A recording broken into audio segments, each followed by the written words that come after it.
Alright, let's take a look at this thing. First off, I'll apologize in advance if I sound sleepy. I am. It's like 11 o'clock. But what kind of chainsaw fanatic would I be if we didn't take a look at this thing anyways? Don't want to void the warranty, being it's a new saw that I'm not really familiar with how to work on, so we're not going to do any warranty voiding. We're just going to take a look at what I should be able to take a look at. Looks like it's going to be quarter turn, half turn. That works really slick. HD2 air filter, at least, yeah, that's the HD2 air filter.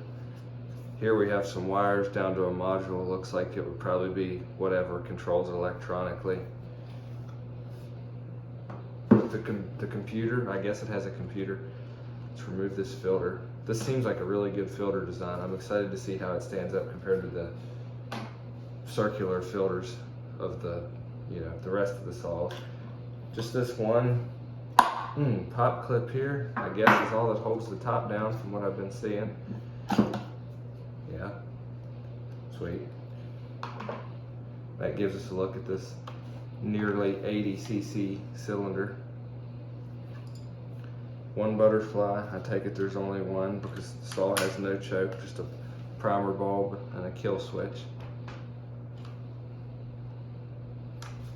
Decompression valve, as all the bigger saws. That looks like an extremely huge and extremely restricted muffler, which we'll probably leave be for now and get it broken in, and then time will tell.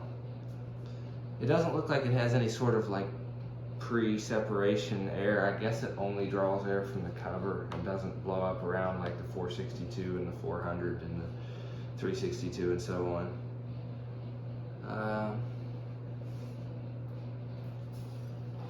Let's pull this side cover off of it. I'm not sure what I touched that's oily. I must have grabbed the bar down there. Yeah, side cover, let me make sure. Yeah. We're not gonna hurt anything by taking a side cover off. Besides that, it's my saw.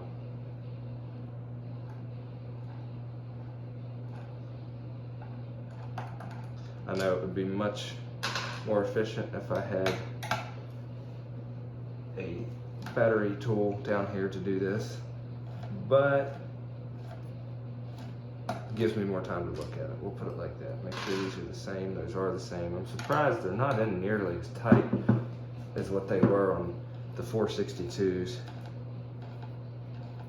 For anyone wondering, anything you see on this channel is my personal stuff. I don't get any demos, unfortunately. Anything that you see me playing with on my channel belongs 100% to me. No, I don't keep all of it. I only keep my favorites. Couldn't afford to keep all of it because of my obsession. I would just keep buying them and buying them. Can one really have too many saws? Yes, probably. No. Fuel capacity on this saw is supposed to be something like 27 ounces, maybe 26.95 or something, just shy of 27 ounces. So I'm also curious to see fuel consumption rate. There's the rewind. Looks like we've got dual. Yeah, that's what you would expect. Aluminum flywheel.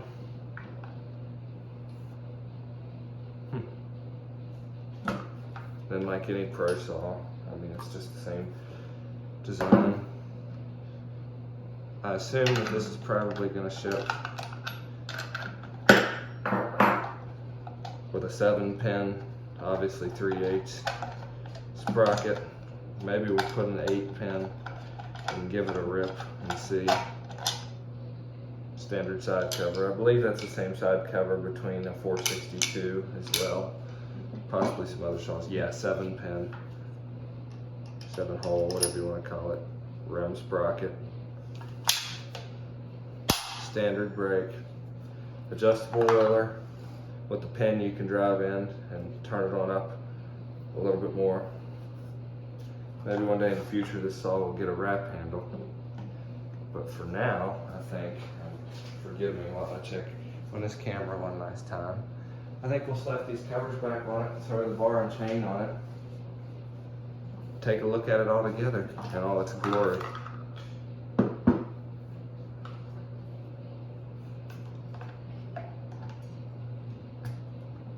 Out of curiosity, if anyone knows, does STIHL actually get upset about people showing what's inside of the saws? I mean, this obviously isn't what's inside, this is just a little bit of an overview.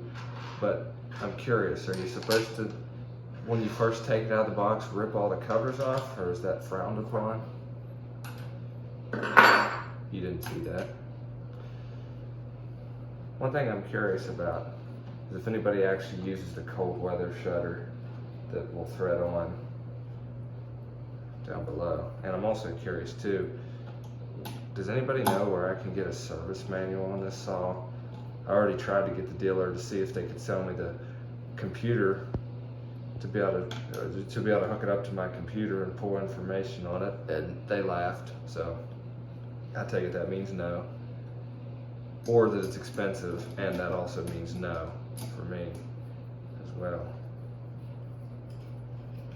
As far as torque goes on these, I don't want to break them, I don't want to strip them, but I don't want to, that sounded not very good. I like to make sure that this T27 is seated all the way. Can't stand when bolts look like they've been turned, especially with a brand new saw. Well, that was easy enough. Let's see if this cover goes on. Oh, yeah.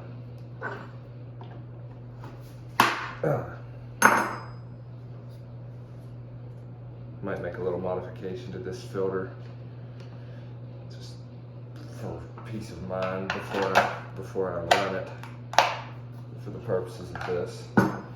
Pull up this light bar here. 25 is what I like to run. This bar has been run. If you see a little bit of paint missing, I've ran this on 462 or 462. This has been on 462. No way. You ever seen it be that easy? I haven't. That chain looked like it had been out of the box. It's possible that for some unknown to me reason somebody picked this chain out of the box and put it back.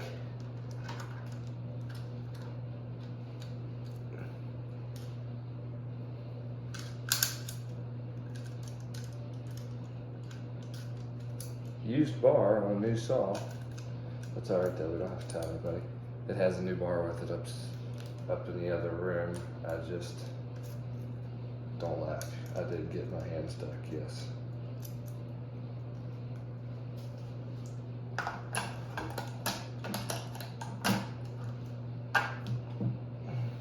And it's too tight, but as to be expected.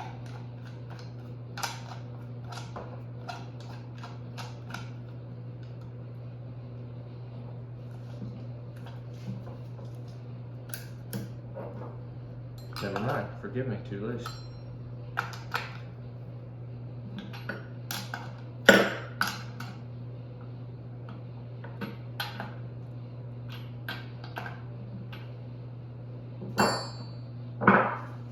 There it is. The STIHL MS500i with a 25-inch Roll-O-Matic ES light bar. 462 would be doing that. I think this one's a little more well balanced towards the back.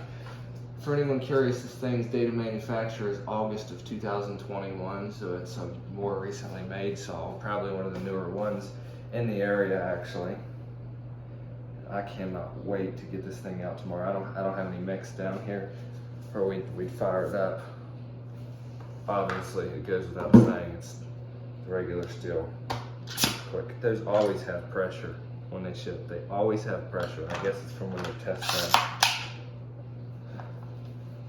First impressions, it looks like a mean saw, and I'm excited to run it and then let you know what I think compared to my 462 RCM, my 261, 362, and my 400. So far from all the saws I've ran, my 462 RCM with this identical light bar is my favorite saw of all time.